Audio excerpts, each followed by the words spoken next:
اعوذ باللہ من الشیطان الرجیم بسم اللہ الرحمن الرحیم الحمدللہ رب العالمین الصلاۃ والسلام علی خاتم النبیین۔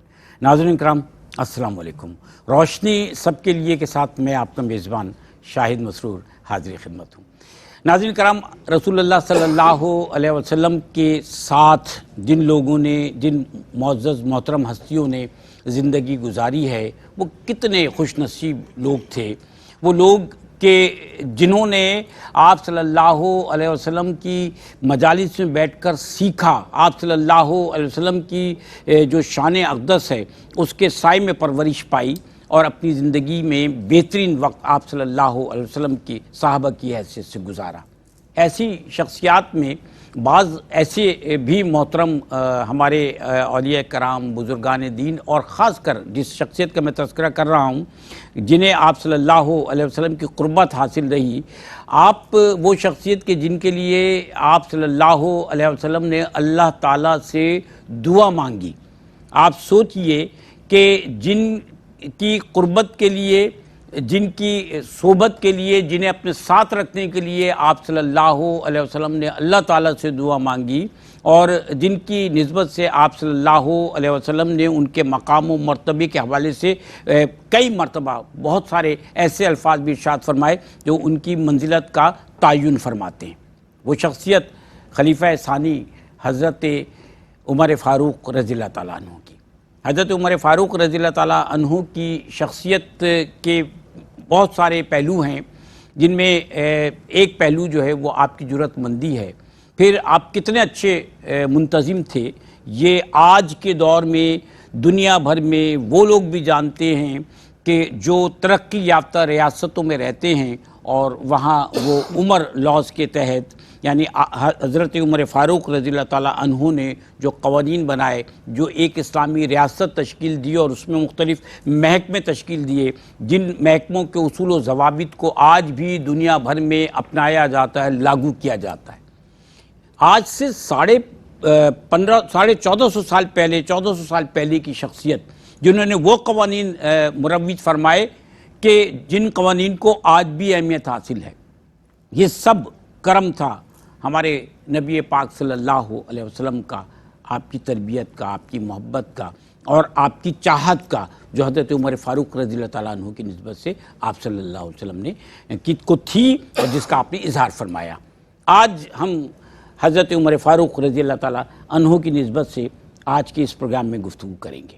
میرے ساتھ جو بہت ہی محترم شخصیات یہاں تشریف فرما ہیں، جن سے آپ اور ہم ہمیشہ سیکھتے ہیں، اور اس پروگرام کا مقصد یہی ہے کہ ہم ان بڑے اور محترم لوگوں سے، ان لوگوں سے کہ جو قابل عزت و قابل احترام بھی ہیں ہمارے لیے، اور ساتھ آپ جو ہیں صاحب علم شخصیات بھی ہیں، ان سے ہم سیکھیں۔ یہ ہمارے پروگرام میں تشریف فرما ہوتے ہیں۔ آج کا موضوع یعنی حضرت عمر فاروق رضی اللہ تعالیٰ عنہ کی نسبت سے ہم ان سے بہت کچھ جاننے کی سعادت حاصل کریں گے۔ پہلی شخصیت محترم مفتی محمد سہیل رضا امجدی صاحب کی۔ السلام علیکم سر۔ السلام ورحمۃ اللہ وبرکاتہ۔ ماشاءاللہ سر۔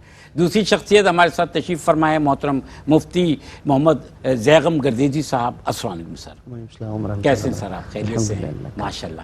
تو پہلا سوال سر شان و منزلت کا ہے، مقام و مرتبے کا ہے، حضرت عمر فاروق رضی اللہ تعالیٰ عنہ کا، ارشاد فرمائیے سر۔ بسم اللہ الرحمن الرحیم۔ اللہم صلی علی سیدنا و مولانا محمد وعلی آلہ و اصحابہ وبارک وسلم۔ بہت بہت شکریہ شاہد بھائی، اور ہماری خوش نصیبی ہے کہ آج حضرت فاروق اعظم رضی اللہ تعالی عنہ کا تذکرہ کرنے کے لیے ہم جمع ہیں۔ اور بات یہ ہے کہ کچھ شخصیات ایسی ہوتی ہیں کہ جن کی شہرت یا جن کا تذکرہ یعنی جب ہم پڑھتے ہیں تو ہمیں نظر آتا ہے کہ جب وہ اسلام میں داخل ہوئے تو ظاہر ہے کہ انہوں نے اسلام میں داخل ہونا چاہا، نشانیاں دیکھیں، اسلام میں داخل ہوئے، لیکن کچھ شخصیات ایسی ہوتی ہیں کہ جن کو جو خود مطلوب مصطفیٰ ہیں۔ کیا بات ہے، دیکھیے نا، سبحان اللہ، جن کو آقا علیہ الصلاۃ والسلام نے خود جن کے اسلام لانے کی دعا اللہ تعالیٰ کی بارگاہ میں کی۔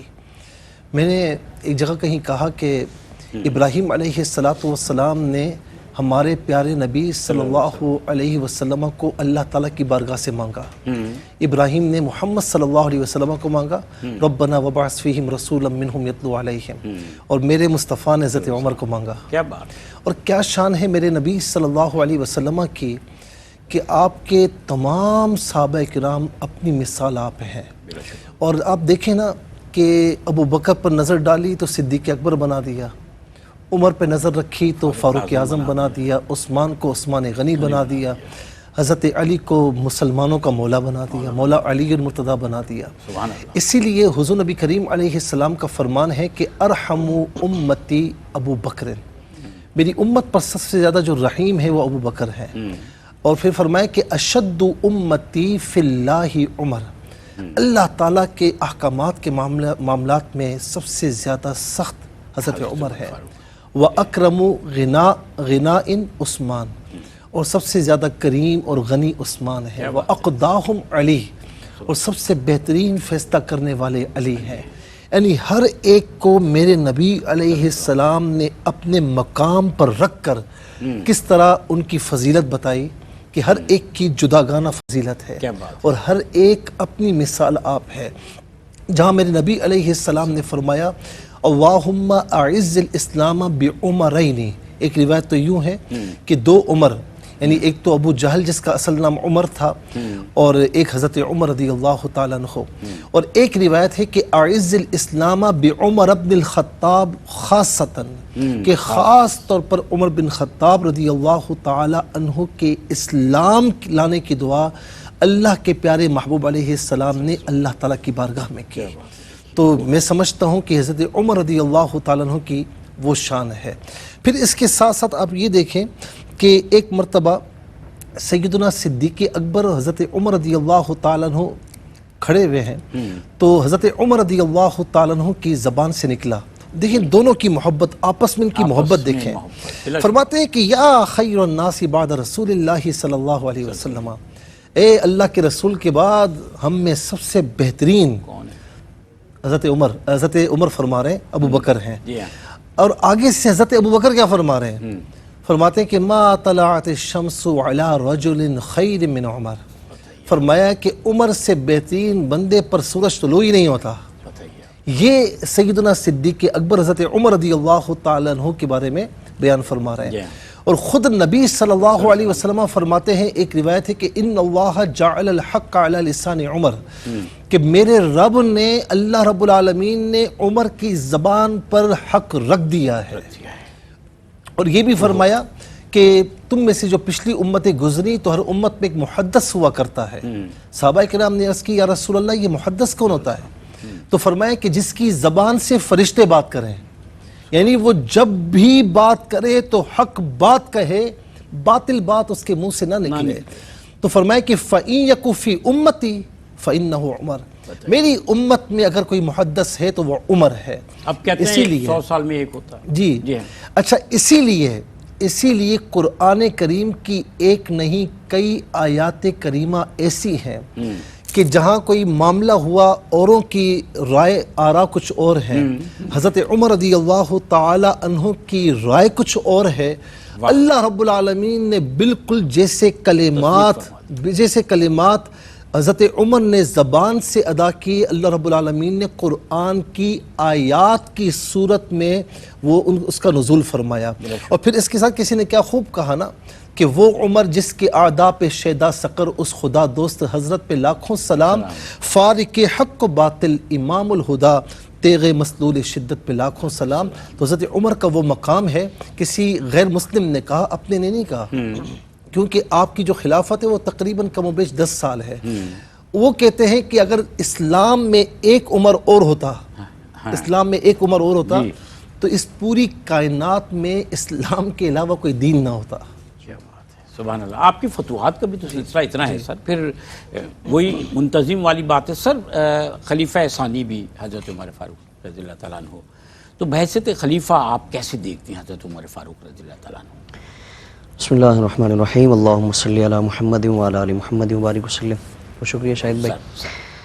سیدنا عمر فاروق رضی اللہ تبارک و تعالیٰ عنہ ان ذوات مقدسہ میں کہ جنہیں آپ صلی اللہ تعالیٰ علیہ وآلہ وسلم کا انتہائی قرب حاصل رہا، اور پھر خلفائے راشدین کی لسٹ میں آپ کا دوسرا نمبر ہے وہ خلافت راشدہ کہ جس کا خود تذکرہ اور بشارت آپ صلی اللہ تعالیٰ علیہ وآلہ وسلم نے عطا فرمائی، اور اس کے حوالے سے اعزاز عطا فرمائے کہ میرے بعد جو 30 سال کا دور ہے وہ خلافت راشدہ کا ہے، اور امت پر بھی لازم فرمائے کہ علیکم بسنتی و سنت الخلفاء الراشدین المہدیین، کہ میری سنت بھی تم پر اس کی پیروی لازم ہے، اور میرے بعد خلفاء راشدین کی سنت بھی تم پر لازم فرمائی گئی ہے۔ تو وہ خلافت راشدہ، اس میں حضرت عمر فاروق رضی اللہ تبارک و تعالیٰ عنہ دوسرے خلیفہ ہیں، جانشین رسول ہیں۔ سیدنا صدیق اکبر رضی اللہ تبارک و تعالیٰ عنہ کا دور دیکھیں تو انتہائی مختصر، تقریباً 2.25 سال کا ہے، اور اس میں چونکہ فتنوں کا ایک زمانہ تھا، فتنوں نے سر اٹھایا، ان کی سرکوبی کے لیے اور ریاست کو مستحکم کرنے کے لیے اقدامات کیے گئے۔ تو مختصر دورانیے میں جو اصلاحات کا ایک سلسلہ تھا یا انتظامی محکمہ جات کے قیام کا ایک سلسلہ تھا تو وہ نہیں ہو سکا، لیکن سیدنا عمر فاروق رضی اللہ تبارک و تعالیٰ عنہ آپ کا اگر دور دیکھیں تو اس حوالے سے انتہائی شاندار نظر آتا ہے کہ مختلف انتظامی معاملات سے متعلق محکمہ جات کا قیام عمل میں لایا گیا، شعوری اور فکری حیثیت بھی دیکھیے نا ان کی۔ جی ہاں بالکل، اور ایک طویل دورانیہ تھا، تقریباً 10 سال کا عرصہ تھا، تو اس میں ہم دیکھیں کہ مختلف معاملات سے متعلق، اور پھر خلافت راشدہ کا جو سب سے بہترین جو اس کا حسن ہے، خوبصورتی ہے کہ یہ ون مین شو نہیں ہے، یہ ڈکٹیٹرشپ نہیں ہے کہ وہ جس نے خلیفہ کہہ دے، حاکم کہہ دے تو بس اس کا فرمایا ہوا مستند اور بجا ہے، بلکہ شورائی نظام ہے، مشورہ کیا جاتا ہے کہ یہ کرنا ہے، اور اس سے متعلق جتنے بھی مشورے اور آرائیں آتی ہیں کسی کی تردید نہیں کی جاتی۔ حضرت عمر فاروق رضی اللہ تبارک و تعالیٰ عنہ آپ کا معاملہ یہ تھا کہ کسی کام کا ارادہ فرماتے تو پھر نماز کے بعد جب سارے مسلمان جمع ہوتے تو اس مسئلے کو عوام کے سامنے رکھا جاتا، اور کسی اگر عام بندے کی بھی رائے آپ کی رائے کے خلاف یا کوئی ایسی رائے آتی جس کو آپ مناسب سمجھتے تو اس رائے پہ عمل کیا جاتا۔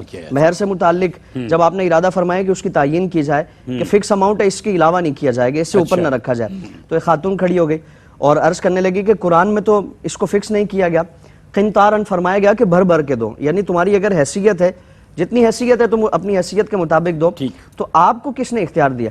تو آپ نے فرمایا کہ آج ایک خاتون نے عمر کی اصلاح کر لی۔ پھر کئی معاملات میں آپ کی بارگاہ میں جب قانون سازی کے معاملات میں کوئی کسی کی رائے سامنے آتی تو آپ اس رائے کا احترام فرماتے، اور پھر ریاست کے حاکم ہیں، خلیفہ ہیں، اور ریاست بھی کوئی چھوٹی موٹی ریاست نہیں بلکہ 22 لاکھ مربع میل تقریباً اس پر آپ کی حکومت ہے، اور رعب ایسا، حضور خود فرماتے کہ شیطان اپنا راستہ تبدیل کرتے جس راستے سے عمر گزرے، لیکن آپ کی بارگاہ میں اگر ایک عام شخص بھی کھڑا ہو کر عرض کرتا ہے نا کہ یہ جو کرتا آپ نے پہنا ہوا ہے تو یہ بتائیں کہ ہمارے جو چادر تھی اس سے تو نہیں بن سکتا تھا، تو آپ تو اللہ تعالیٰ نے آپ کو جسامت اور مضبوط جسم عطا فرمایا، آپ کا کرتا کیسے بن گیا؟ تو آپ نے یہ نہیں فرمایا کہ خلیفہ کو استثناء حاصل ہے اور خلیفہ سے کوئی سوال نہیں کیا جاتا، سوال کرنے والے پر قہر نہیں ڈھایا جاتا، اور سوال کرنے والے کو معتوب نہیں وہ کیا جاتا، بلکہ آپ نے اس کا جواب عطا فرمایا، اور اس کے ذہن میں جو اشکال تھا اس کو رد فرما دیا، دور فرمایا، اس کی وضاحت فرمائی۔ وہ جو ایک واقعہ ہے، مثال ہے، وہ ہم آپ سے سنیں گے اگر آپ اجازت دیں۔ میں ایک وقفے پہ جانا چاہتا ہوں، حاضر ہوتے ہیں، ہمارے ساتھ رہیے گا۔ کرام، روشنی سب کے لیے، اور روشنی سب کے لیے میں آج ہم حضرت عمر فاروق رضی اللہ تعالیٰ عنہ کی شان پر، منزلت پر، آپ کی شخصیت پر گفتگو کر رہے ہیں، جان رہے ہیں محترم مفتی سہیل رضا امجدی صاحب سے اور محترم مفتی زیغم گردیزی صاحب سے۔ وقفے پہ گئے ہیں تو محترم مفتی زیغم گردیزی صاحب سے ہم جاننے کی جو کوشش کر رہے تھے وہ تھی کہ بحیثیت خلیفہ ثانی حضرت عمر فاروق رضی اللہ تعالیٰ عنہ کی جو شخصیت ہے، پھر آپ کے کارنامے ہیں، آپ نے جس طرح سے ورکنگ کی وہ کیا ہے۔ تو ایک بہت مشہور واقعے کی طرف آپ نے اشارہ فرمایا تھا کہ جب یہ اعتراض کیا گیا کہ وہ جو سب کے پاس ایک ایک چادر تھی تو ایک چادر میں کرتا نہیں بنتا، آپ نے کیسے بنایا؟ آپ فرما رہے تھے سر۔ شاید بھائی آج کے اگر معاملات کا جائزہ لیا جائے نا، آج تو ایک کلرک سے آپ نہیں پوچھ سکتے اور اس تک آپ کی رسائی نہیں ہوتی جب تک کوئی تگڑی آپ کی سفارش نہ ہو۔ حضرت عمر فاروق رضی اللہ تبارک و تعالیٰ عنہ آپ کا رعب دبدبہ اور اتنی بڑی ریاست کے حاکم ہیں، ایک عام شخص کھڑے ہو کر عرض کرتے ہیں کہ آپ کے جو مال غنیمت میں سے حصہ آیا اس میں سے کرتا کیسے بن گیا؟ ہمارا تو نہیں بنا۔ تو آپ نے یہ نہیں کہ جواب دینے کے بجائے کسی اور طریقے سے اس کو خاموش کرایا جائے، جس طرح آج ایک مزاج ہے، آپ نے فرمایا کہ، اور جو اصل حقیقت تھی وہ پیش فرمایا، آپ نے فرمایا کہ میری جو چادر تھی اس میں سے میرا کرتا نہیں بنتا، میرے بیٹے نے چونکہ اس کی بھی چادر تھی اس سے اس کا کرتا نہیں بنتا تو انہوں نے اپنی چادر مجھے دے دی، اور دونوں کو ملا کر، اور پھر اس کی وجہ بیان فرمائی کہ بیٹے نے عرض کیا کہ آپ کی جو چادر ہے وہ انتہائی بوسیدہ ہو چکی ہے، کرتا، یعنی ریاست کے حاکم جو 22 لاکھ مربع میل کی وسعت پہ پھیلی ہوئی ریاست ہے، تو ان کا حال یہ ہے کہ وہ قمیض انتہائی بوسیدہ ہو چکی ہے، تو بیٹے عرض کرتے ہیں کہ آپ اپنی قمیض بنا لیں، نئی قمیض بنا لیں. تو حضرت عمر فاروق رضی اللہ تبارک و تعالیٰ عنہ عدل و انصاف، مساوات، اور پھر جو حقوق کا معاملہ ہے کہ کسی بھی شخص کے لیے جو شریعت نے حقوق متعین فرمائے ہیں اس کی ادائیگی اور پاسداری کس طرح کی جاتی ہے. پھر مختلف انتظامی شعبہ جات کا قیام آپ کے دور خلافت میں آیا. جس طرح اس سے پہلے پولیس اور فوج کا نظام جو وہ الگ الگ نہیں تھا، اور جب بھی جہاد کی ضرورت ہوتی تو اعلان کیا جاتا، مجاہدین آتے اور پھر ان کو ایک لشکر ترتیب دیا جاتا. حضرت عمر فاروق رضی اللہ تبارک و تعالیٰ عنہ نے جو اسلامی سرحدوں کی حفاظت ہے، بیرونی دشمن ہے، ان کا مقابلہ کرنے کے لیے فوج کو باقاعدہ ایک محکمے کے طور پر اس کو وضع فرمایا. پھر اندرونی جو معاملات ہیں، امن و سکون سے متعلق ہے یا جرائم سے کی روک تھوک سے متعلق ہے، تو اس سے پولیس کا ایک محکمہ قائم فرمایا، بیت المال کا باقاعدہ محکمہ قائم فرمایا گیا، جیل خانہ جات کا محکمہ قائم فرمایا گیا. اس طرح مختلف ڈاک کا سلسلہ، اور پھر اس کے بعد جو یہ سارے معاملات کی چھان بین کے لیے کاتب دیوان کا آپ نے ایک محکمہ قائم فرمایا کہ جزیہ کتنا آ رہا ہے، ٹیکسز وغیرہ ہیں، خراج کیا اور مال غنیمت کیا ہے، یہ ساری چیزیں اور اس کے مصارف کیا ہیں، کہاں کہاں وہ خرچ کیا جا رہا ہے، ان ساری چیزوں سے متعلق اس کی چھان بین اور اس کا ریکارڈ رکھنے کے لیے باقاعدہ ایک محکمہ. اسٹیٹ کا جو اسٹرکچر ہوتا ہے جو آج بھی ہے وہ آپ نے جو ہے وضع فرمایا یقیناً. اور پھر اس کے ساتھ ساتھ کسی بھی علاقے کے گورنر کو جب آپ مقرر فرماتے تو اس سے حلف لیا جاتا اور فرمایا جاتا کہ ترکی گھوڑا جو شاندار گھوڑا تھا وہ استعمال نہیں فرمانا ہے. پھر اس کے بعد اپنے دروازے پر دربان نہیں بٹھانا ہے، یعنی رعایا کو اپنے حاکم تک پہنچنے کے لیے کسی رکاوٹ کا سامنا نہ کرنا پڑے، دروازہ بند نہیں کرنا ہے تاکہ کوئی بھی اگر اپنی فریاد لے کر آتا ہے تو اس کی فریاد رسی کے لیے اس کو کسی دقت کا سامنا نہ ہو. اور پھر جب آپ کی بارگاہ میں کسی کی شکایت کی جاتی نا کہ فلاں اپنے عہدے سے انصاف نہیں کر رہا، بلکہ اس سے پہلے ان کے اثاثہ جات کی تحقیق کی جاتی کہ حاکم بننے سے پہلے، گورنر بننے سے پہلے اس کے اثاثے کتنے ہیں، مال کتنا ہے، اور پھر وقتاً فوقتاً ان کا محاسبہ کیا جاتا کہ اگر آمدن سے زائد جو وظیفہ ہے اس سے زائد اگر اثاثہ جات ہیں تو پھر وہ سارے اثاثے جو بھی ان کی مالیت ہوتی ہے وہ سارے لے کر بیت المال میں جمع کرا جائے اور پھر باقاعدہ سزائیں دی جاتی. تو حضرت عمر فاروق رضی اللہ تبارک و تعالیٰ عنہ آپ کا دور ہر لحاظ سے، تعلیم و تعلم کے لحاظ سے اگر دیکھیں، قرہ اور معلمین مقرر ہیں اور بازاروں میں لوگوں کا امتحان لیا جاتا ہے کہ اگر کوئی قرآن و سنت سے متعلق جو بنیادی باتیں اس کی واقفیت نہیں رکھتا تو اس کو پابند کیا جاتا ہے کہ وہ تعلیم حاصل کرے. اگر تعلیم حاصل نہیں کرتا تو باقاعدہ اس پر سختی کی جاتی ہے، سرزنش کی جاتی ہے. صرف حضرت ابو دردہ رضی اللہ تعالیٰ عنہ دمشق میں آپ کی جو درسگاہ تھی 2000 سے زائد آپ کے شاگرد تھے جو آپ کی درسگاہ میں موجود تھے. تو چاہے تعلیم و تعلم کا ایک سلسلہ ہو یا امن و سکون سے متعلق، عدل و انصاف سے متعلق یا دیگر انتظامی شعبہ جات کی جو ایک ان کی تجدید ہے اس کے حوالے سے ہو، حضرت عمر فاروق رضی اللہ تبارک و تعالیٰ عنہ کا دور خلافت ہر لحاظ سے ہمیں بے مثال و شاندار نظر آتا ہے. ماشاءاللہ ماشاءاللہ. محترم مفتی سہیل اعظم جدی صاحب، اسلام کی یہ تو ریاست کی نسبت سے جو خدمات ہیں ان کا تذکرہ ہوا حضرت عمر فاروق رضی اللہ تعالیٰ عنہ کی، تو اب حضرت فاروق اعظم رضی اللہ تعالیٰ عنہ کی جو اسلام کے لیے خدمات ہیں وہ ارشاد فرمائیے. دیکھیں در حقیقت قبلہ مفتی صاحب نے جو بیان فرمایا نا، تو بظاہر تو ایک ریاست کی بنیادوں میں جو مضبوط چیزیں ہونی چاہیے تو وہ تمام چیزیں آپ نے وضع فرمائی اور ایک مضبوط ریاست کو قائم فرمایا. تو در حقیقت یہ اسلام کی خدمت ہے. اب آ جائیے خاص طور پر کہ دیکھیں حضور نبی کریم علیہ السلام نے ایک بات فرمائی تھی کہ لو کان بعدی نبی لکان عمر بن الخطاب، کیا بات ہے، کہ میرے بعد کوئی نبی ہوتا تو وہ عمر ہوتا. تو دیکھیں نبوت کے جو اوصاف ہیں ظاہر ہے کہ وہ تو نبی کے علاوہ کسی اور میں نہیں ہوتے اور وہ انہی کا خاصہ ہے. لیکن یہ فرمایا کہ عمر جو ہے رضی اللہ تعالیٰ عنہ کے بارے میں کہ جو بھی نبوت کے اوصاف ہیں وہ عمر میں موجود ہیں. لیکن میرے بعد چونکہ کوئی نبی نہیں، نبوت کا دروازہ بند ہے، تو ظاہر ہے کہ وہ عمر نبی نہیں ہو سکتے اور کوئی بھی نہیں ہو سکتا. لیکن آقا علیہ السلام نے یہ بات بیان فرما کر حضرت عمر رضی اللہ تعالیٰ عنہ کا جو مقام رفیع ہے اسے بیان فرمایا. اور دیکھیں نا کتنی زبردست بات ہے کہ ہم شیطان سے چھپتے پھرتے ہیں، جس طرح قبلہ نے بھی وہ حدیث بیان فرمائی کہ انی لانظر شیاطین الانس والجن قد فروا من عمر، کہ میرے نبی فرماتے ہیں کہ میں نے دیکھا کہ شیاطین جتنے بھی ہیں، چاہے وہ انسانوں کے ہوں چاہے جنات کے ہوں، وہ عمر کو دیکھ کر اپنا راستہ چینج کر لیتے ہیں، اپنا راستہ تبدیل کر لیتے ہیں، عمر سے بھاگتے ہیں.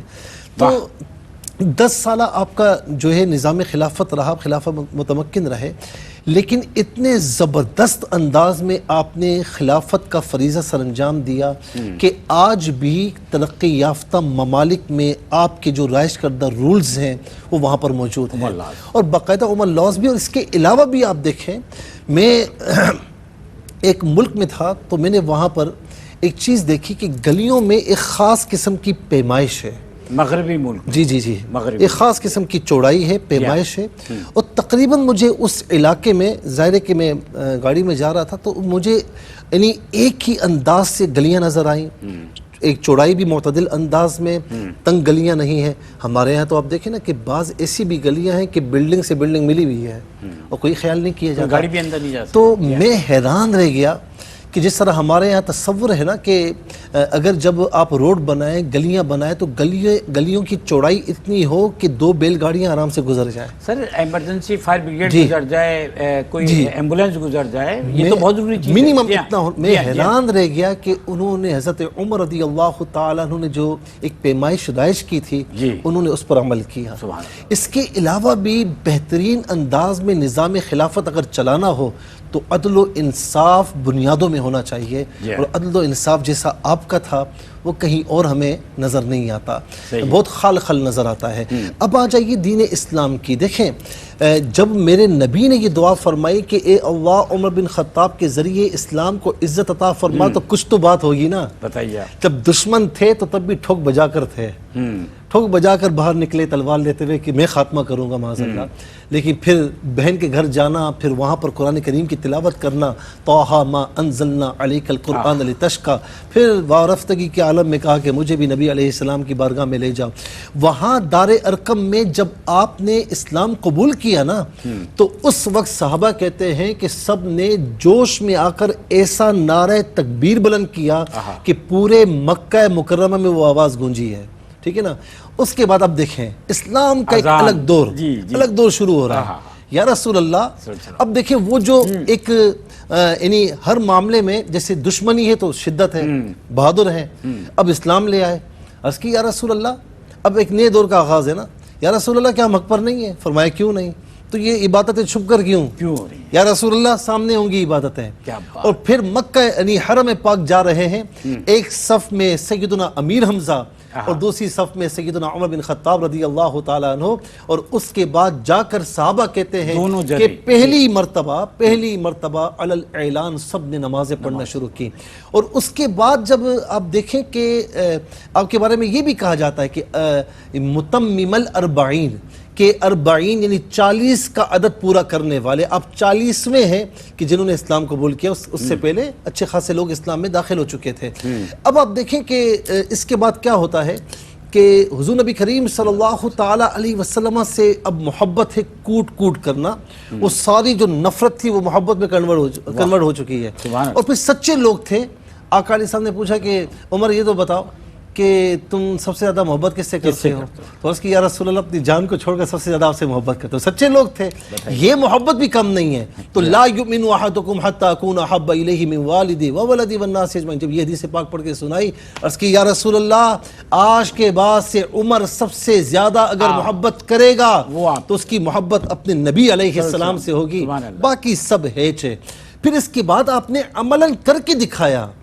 2 سنہ ہجری میں جنگ بدر ہے، 3 میں جو ہے وہ غزوہ احد ہے، 5 میں غزوہ خندق ہے، 6 میں صلح حدیبیہ، 7 میں خیبر ہے، 8 میں فتح مکہ، 9 میں غزوہ تبوک ہے.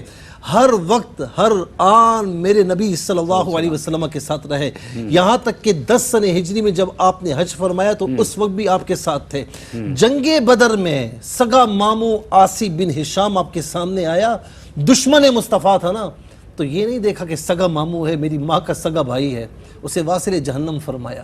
اور پھر اس کے ساتھ جنگ احد میں جب مسلمانوں میں سراسیمگی پھیل گئی تو اس وقت بھی بیان ہے کہ میں یہ سمجھا کہ حضور نبی کریم علیہ السلام وفات پا چکے ہیں، کیونکہ خبر پھیل گئی تھی۔ کہا کہ جب نبی علیہ السلام کو دیکھا تو وہ لپک کر گیا، اور اس کے بعد آقا علیہ السلام کی حفاظت فرمائی، اور جو ہے وہ اس کے علاوہ صحابہ کرام بھی موجود ہیں۔ غزوہ خندق میں ایک حصے پر آقا علیہ السلام نے آپ کو معمور فرمایا، اور جب بھی کوئی دشمنوں کا گروہ وہاں پر آتا آپ اسے اکیلے دیکھتے اور انہیں دور فرماتے۔ یہی وجہ ہے کہ ایک عرصے تک آپ کے نام سے مسجد وہاں پر موجود رہی، حضرت عمر رضی اللہ تعالیٰ عنہ کے حوالے سے۔ اس کے علاوہ آپ یہ دیکھیں کہ صلح حدیبیہ میں کہتے ہیں کہ میں نے ایک کام کیا کہ آخر وقت تک مجھے اس کا قلق رہا، کہ جب آقا علیہ السلام نے ان کی شرائط منظور کی تو آپ برداشت نہ کر سکے، یا رسول اللہ کیا ہم حق پر نہیں ہیں؟ فرمایا کیوں نہیں؟ تو پھر یہ ذلت ہم پر کیوں مسلط کی جا رہی ہے؟ کیونکہ بظاہر شقیں ایسی تھی کہ جو مسلمانوں کے خلاف نظر آ رہی تھی۔ آقا علیہ السلام کی نظر نبوت دیکھ رہی تھی کہ یہ شقیں بعد میں جا کر ان کے لیے وبال جان بنے گی، مسلمانوں کے لیے مفید ہو جائیں گی۔ تو اس وقت سیدنا صدیق اکبر رضی اللہ تعالیٰ عنہ کے پاس گئے تو انہوں نے فرمایا کہ عمر خاموش رہے، الزم غرضہ فَإِنَّهُ رسول اللہ صلی اللہ علیہ وسلم۔ اس کے بعد بہت معافی بھی مانگی، اور پھر آخر تک کہتے ہیں بس یہ مجھے نہیں کرنا چاہیے تھا۔ یعنی آپ یہ دیکھیں کہ اس کے بعد بھی کوئی موقع ایسا نہیں ہے کہ جب حضرت عمر رضی اللہ تعالیٰ عنہ اپنے پیارے نبی علیہ السلام سے جدا رہیں۔ یہی وجہ ہے کہ آج مزار اقدس میں بھی ساتھ ہیں۔ اور میں ایک بات کہوں گا، میرے آقا علیہ السلام نے فرمایا، طبرانی اوسط کی حدیث ہے کہ من ابغض عمر فقد ابغضنی ومن احب عمر فقد احبنی۔ جس نے میرے عمر سے بغض رکھا اس نے مجھ سے بغض رکھا، اور جس نے اس سے محبت کی اس نے اس سے نہیں مجھ سے محبت کی۔ کیا بات ہے، ایک وقفہ ہے، حاضر ہوتے ہیں، ہمارے ساتھ رہیے۔ ناظرین کرام، روشنی سب کے لیے آج کے پروگرام کا یہ آخری سیگمنٹ ہے حضرت فاروق اعظم رضی اللہ تعالیٰ عنہ کی شخصیت پر، آپ کی شان پر، آپ کی منزلت پر، آپ کے کارناموں پر، بحیثیت خلیفہ ثانی آپ کی جو خدمات ہیں ان پر، آپ صلی اللہ علیہ وسلم سے، صحابہ کرام سے، اہل بیت اطہار سے آپ کی محبت، قربت اور تعلق پر ہم گفتگو کر رہے ہیں۔ ہمارے ساتھ محترم مفتی محمد سہیل اعظم جدید صاحب تشریف فرما ہیں، محترم مفتی محمد زیغم گردیزی صاحب تشریف فرما ہیں، اور اب میں محترم گردیزی صاحب آپ سے جاننا چاہوں گا کہ حضرت عمر فاروق رضی اللہ تعالیٰ عنہ کی جو رائے ہے اس پر تائید وحی کے معاملات بھی رہے، تو یہ بھی تو آپ کی ایک شان ہے، اس پر گفتگو فرمائیے۔ شاید بھائی اللہ رب العالمین نے حضرت عمر فاروق رضی اللہ تعالیٰ عنہ آپ کو جو شان عطا فرمائی اس میں ایک بڑی فضیلت ہے جی ہاں، کہ آپ کی تائید پر اللہ رب العالمین نے قرآن کو نازل فرمایا، اور ان آیات کو موافقات عمر کہا جاتا ہے کہ جو حضرت عمر رضی اللہ تبارک و تعالیٰ عنہ آپ کی رائے، آپ کا مشورہ یا آپ کے جو خیالات ہے اس کی موافقت میں اللہ رب العالمین نے قرآن پاک کی آیات بینات نازل فرمائی۔ کثیر آیات ہیں، اور جس میں حضرت عمر فاروق رضی اللہ تبارک و تعالیٰ عنہ آپ نے کچھ حضور کی بارگاہ میں عرض کیا تو فوراً اللہ رب العالمین کی بارگاہ سے وحی نازل ہوتی ہے۔ حضرت انس بن مالک رضی اللہ تعالیٰ عنہ آپ کی ایک روایت ہے، آپ فرماتے ہیں کہ حضرت عمر فاروق رضی اللہ تبارک و تعالیٰ عنہ انہوں نے 3 قرآن پاک کی آیات بیان فرمائی کہ جو حضرت عمر فاروق رضی اللہ تعالیٰ عنہ کی رائے کے مطابق نازل۔ حضور کی بارگاہ میں عرض کیا کہ یا رسول اللہ صلی اللہ علیہ وسلم کیوں نہ ہم مقام ابراہیم کو مصلی بنا لیں، جگہ وہاں نماز پڑھنے کی اس کو جگہ بنائیں۔ یہ حضرت عمر فاروق رضی اللہ تعالیٰ عنہ کی ایک خواہش تھی جس کا اظہار حضور کی بارگاہ میں کیا، تو اللہ رب العالمین نے پھر اس پر آیت کریمہ نازل فرمائی کہ وَاتَّخِذُوا مِن مَقَامِ ابراہیم مُصَلًّى، اور بلکہ حج و عمرے میں اس چیز کو لازم فرمایا گیا کہ یہاں اللہ رب العالمین کی عبادت کرنی ہے۔ پھر اسی کے ساتھ ساتھ حضور کی بارگاہ میں ازواج مطہرات کے حوالے سے جب پردے کا نزول نہیں ہوا تھا تو عرض کیا کہ یا رسول اللہ صلی اللہ علیہ وسلم آپ کی بارگاہ میں نیک و بد حاضر ہوتے ہیں، اور ہر شخص کا مزاج الگ ہے، کوئی جو ایک نیک جذبے کے ساتھ آ رہا ہے، کوئی شر انگیزی کے ایک ارادے کے ساتھ آ رہا ہے، اور ازواج مطہرات میں جس میں آپ کی بیٹی حضرت حفصہ ام المومنین رضی اللہ تبارک و تعالیٰ نے آپ بھی شامل تھی۔ عرض یا رسول اللہ آپ ان کو تاکید فرمائیں کہ یہ پردے کا اہتمام کیا کریں، اور ان کو لازم فرمایا جائے کہ یہ پردے کا خاص خیال فرمائیں۔ تو اس پر اللہ رب العالمین نے آپ کی یہ جو رائے تھی اس کی موافقت میں قرآن پاک کی آیت نازل فرمائی، اور اس میں ایک تو پردے کا حکم نازل فرمایا، اور اسی کے ساتھ ساتھ آج جو ایک رائے اور ایک یہ نظریہ آتا ہے نا کہ چہرے کا پردہ نہیں ہے، تو قرآن کریم کی اس آیت مبارکہ میں اللہ رب العالمین نے باقاعدہ چہرے کے حجاب کے حوالے سے تاکید فرمائی کہ یا ایھا النبی کل ازواجک و بناتک و نساء المؤمنین یدنین علیہن من جلابیبہن، اے نبی اپنی ازواج سے، بیٹیوں سے اور مسلمان عورتوں سے فرما دیں کہ اپنی چادروں کا ایک حصہ اپنے چہرے پر ڈالے رکھیں، اور اس کا فائدہ بیان فرمائے کہ ذالک ادنیٰ ان یعرفن فلا یؤذین، کہ اگر یہ کریں گی تو اس کی وجہ سے ان کو پہچان لیا جائے گا اور ایذا نہیں پہنچائی جائے گی۔ یعنی اس پردے کے ذریعے، اس حجاب کے ذریعے ان کی عفت و پارسائی اور ان کی پاک دامنی اور ان کا جو دینداری کا ایک معاملہ ہے وہ پہچان لیا جائے گا۔ پھر اسی کے ساتھ ساتھ حضرت عائشہ صدیقہ رضی اللہ تبارک و تعالیٰ آپ کے حوالے سے جب منافقین نے ایک تہمت کا سلسلہ کر گئے اور آپ صلی اللہ تعالیٰ علیہ وآلہ وسلم کے قلب مبارک کو رنجیدہ کیا، صحابہ کرام حضور کی بارگاہ میں حاضر ہوتے اور آپ کی دل جوئی کے لیے حضرت عائشہ صدیقہ کی برات اور پاک دامنی سے متعلق عرض کرتے، حضرت عمر فاروق رضی اللہ تعالیٰ عنہ حضور کی بارگاہ میں حاضر ہوئے، عرض کی یا رسول اللہ صلی اللہ علیہ وسلم آپ کا نکاح حضرت عائشہ سے کس نے فرمایا، کس کے حکم کے مطابق ہوا؟ حضور نے فرمایا کہ میرے رب نے۔ پھر عرض کیا یا رسول اللہ کیا آپ یہ گمان فرماتے کہ آپ کے رب نے آپ سے کسی عیب دار چیز کو جوڑا ہے؟ حضور نے فرمایا کہ نہیں، یقیناً اللہ تعالیٰ نے آپ کی ذات میں، آپ کے کردار، آپ کے حسب و نسب، آپ کے اخلاق میں ہر طرح سے حضور سے کسی عیب دار چیز کو حضور نے نہیں جوڑا۔ اللہ رب العالمین کی طرف سے اس کو یہ حضور سے ان ساری علائشوں کو پاک فرمایا گیا۔ تو عرض کی کہ یا رسول اللہ کیا آپ یہ خیال فرماتے ہیں کہ کسی ایسی چیز کو اللہ رب العالمین نے آپ سے جوڑا؟ تو حضور نے فرمایا کہ نہیں۔ تو بلند آواز سے عرض کی کہ سبحانک ھذا بہتان عظیم، کہ پاک ہے اس کی ذات، اللہ رب العالمین پاکی والا ہے، یہ بڑا بہتان ہے، یہ بدترین بہتان ہے جو حضرت عائشہ صدیقہ رضی اللہ تبارک و تعالیٰ کے حوالے سے کیا گیا۔ تو اس پر انہی الفاظ کے ذریعے قرآن پاک کی وہ آیات بینات نازل فرمائی گئی جس میں حضرت عائشہ صدیقہ رضی اللہ تبارک و تعالیٰ کی پاک دامنی، آپ کی عفت و پارسائی اور برات کا اظہار فرمایا گیا۔ وَلَوْلَا إِذْ سَمِعْتُمُوهُ قُلْتُم مَّا يَكُونُ لَنَا أَن نَّتَكَلَّمَ بِهَٰذَا سُبْحَانَكَ هَٰذَا بُهْتَانٌ عَظِيمٌ۔ پھر اسی طرح ایک دفعہ یہودیوں سے آپ کا مکالمہ ہوا اور آپ سے عرض کی کہ آپ کے نبی پر وحی لانے والا کون ہے؟ تو آپ نے فرمایا کہ جبریل امین حضور کی بارگاہ میں وحی لے کر حاضر ہوتے ہیں۔ تو یہودیوں نے کہا کہ یہ تو ہمارے معاذ اللہ بدترین دشمن ہے، کہ بنی اسرائیل پر جتنے بھی عذاب اور سختیاں نازل ہوئیں جبریل امین لے کر نازل ہوتے تھے، یعنی وہ اپنے کرتوتوں کا جائزہ نہیں لینا، اپنے کرتوتوں کا اس کا محاسبہ نہیں کرنا، بلکہ ان ساری چیزوں کو حضرت جبریل امین سے جوڑا۔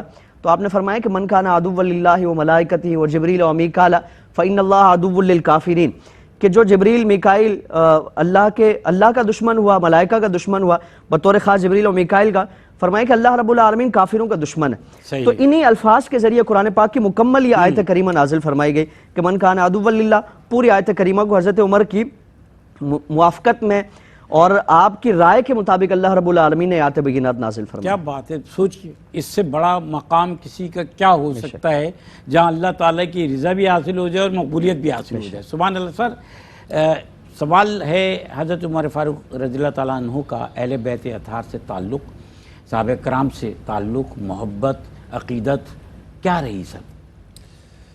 دیکھیں حضور نبی کریم علیہ السلام پر جب آپ ٹوٹ کر اپنی جان فدا کرنا چاہتے تھے اور ٹوٹ کر اپنے آقا کریم علیہ السلام سے محبت کرتے تھے، تو یہ کیسے ہو سکتا ہے کہ آپ کی آل سے حضرت عمر محبت نہ فرمائے؟ کیا بات؟ یہ تو ممکن ہی نہیں ہے۔ جنہوں نے پوری زندگی اسلام لانے کے بعد اسلام کے لیے وقف کر دی، اپنے آقا کریم علیہ السلام کے لیے وقف کر دی ہو۔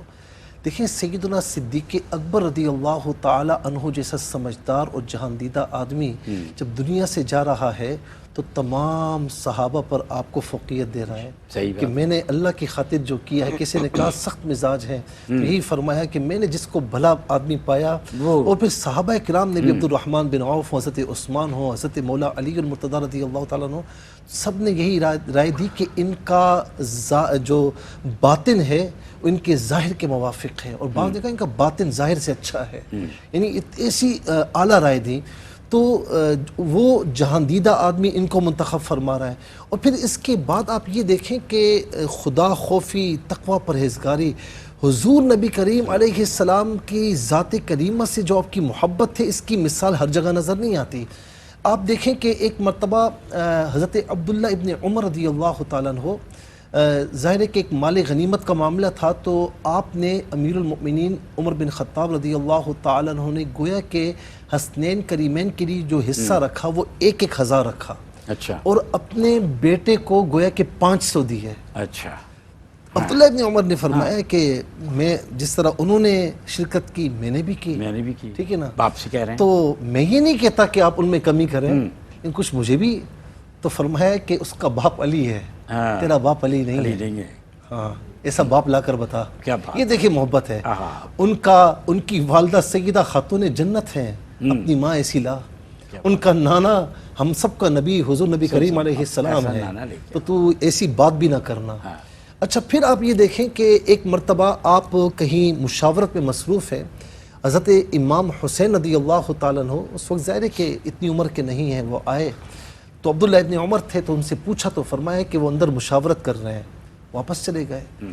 اور جب مشاورت ختم ہوئی تو پوچھا اپنے بیٹے سے کون کون آیا تھا، تو کہا کہ فلاں آیا تھا فلاں آیا تھا۔ جب امام حسین کا نام لیا، حضرت حسین کا، ایک دم کہ تو آپ نے واپس کر دیا، کہا کہ وہ واپس چلے گئے۔ مدینہ منورہ کی گلیوں میں امام حسین کو ڈھونڈ رہے ہیں، اور جب ملے اپنا امامہ شریف اتارا، فرمایا کہ آئندہ ایسا نہ کرنا، خدا کی قسم عمر کے سر پر جو بال ہے نا وہ بھی آپ کی برکتوں سے اگے ہیں۔ تو یہ شان ہے حضرت عمر رضی اللہ تعالیٰ عنہ کی کہ صرف آقا علیہ السلام سے محبت نہیں، آپ کی آل سے بھی ٹوٹ کر چاہت اور محبت آپ کے وجود میں، آپ کے افعال سے ہمیں نظر آتی ہے۔ ماشاءاللہ سر، بہت تھوڑا سا میرے پاس وقت ہے، لیکن ہم حضرت عمر فاروق رضی اللہ تعالیٰ عنہ کی جو شہادت کا واقعہ ہے وہ جاننا چاہتے ہیں۔ شاید میں حضرت عمر فاروق رضی اللہ تعالیٰ عنہ آپ کی شہادت کا جو ایک خبر ہے وہ تو حضور کے ظاہری وصال سے پہلے ہی آپ صلی اللہ تعالی وسلم نے بشارت عطا فرما دی تھی۔ جب احد پہاڑ پہ حضور تشریف لے گئے اور فرت مسرت سے احد پہاڑ جھومنے لگا، حضور نے فرمایا کہ اثبت یا احد پہاڑ ٹھہر جا، تجھ پر ایک نبی، ایک صدیق، سیدنا صدیق اکبر، وہ شہیدان اور 2 شہید ہیں، یعنی حضرت عمر فاروق اور حضرت عثمان غنی رضی اللہ تبارک و تعالیٰ عنہ۔ اور پہلے ہی آپ نے اپنی شہادت کے حوالے سے اس طرح کے خیالات کا اظہار فرمایا جب آپ سن 23 ہجری میں حج سے واپس تشریف لائے، مدینہ منورہ میں آپ نے خطبہ ارشاد فرمایا اور اپنی ریاست سے متعلق، اپنی حکومت سے متعلق جتنے معاملات ہیں وہ لوگوں کے سامنے رکھے اور فرمایا کہ لوگوں گواہ ہو جاؤ کہ میں نے اپنی ذمہ داری کو پورا کیا، مجھ پر کسی کا حق ہے اور کسی کا مجھ سے تقاضا ہے تو وہ پورا کر لے۔